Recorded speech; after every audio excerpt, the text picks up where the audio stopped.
عمران خان کو بار بار ڈیل کی آفرز ہوئیں، ان سے کہا گیا کہ آپ کہیں باہر چلے جائیں، لیکن عمران خان نے ان پیشکشوں کو مسترد کر دیا۔ دیکھیے یہ بات اب متعدد بار ہو چکی ہے، عمران خان خود یہ کہہ چکے ہیں، علیمہ خان کہہ چکی ہیں،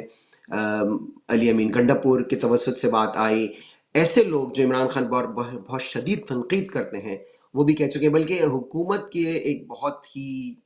اہلکار، بہت ہی لو لیول کے اہلکار ہیں، جو بات وہ کر رہے تھے وہ تو ان کے پے گریڈ سے بہت اوپر کی تھی، لیکن کم از کم شاید ان کو چھوڑا گیا ہو۔ ایک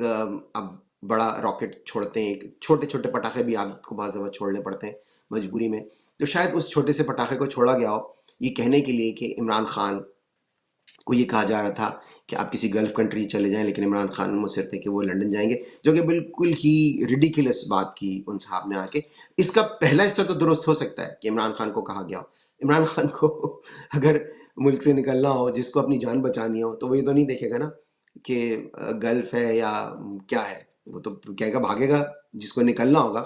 مطلب یہ بالکل ہی لغو بات ہے، یہ غیر فطری سی بات ہے کہ ایک آدمی قید میں ہے، اس کی قید ختم ہو رہی ہے، اس سے یہ پیشکش کی جا رہی ہے کہ جی آپ نکل جائیں یہاں سے اور کسی کنٹری چلے جائیں، اور وہ کہہ رہے ہیں نہیں نہیں نہیں میں فلاں نہیں فلاں جگہ جاؤں گا۔ ٹورزم ہو رہا ہے کیا؟ یہ کوئی سائٹ سینگ ہو رہی ہے کہ نہیں جی نہیں مجھے فلاں جگہ کے جو ہے وہ مقامات پسند ہیں، وہاں کے پسند نہیں ہیں۔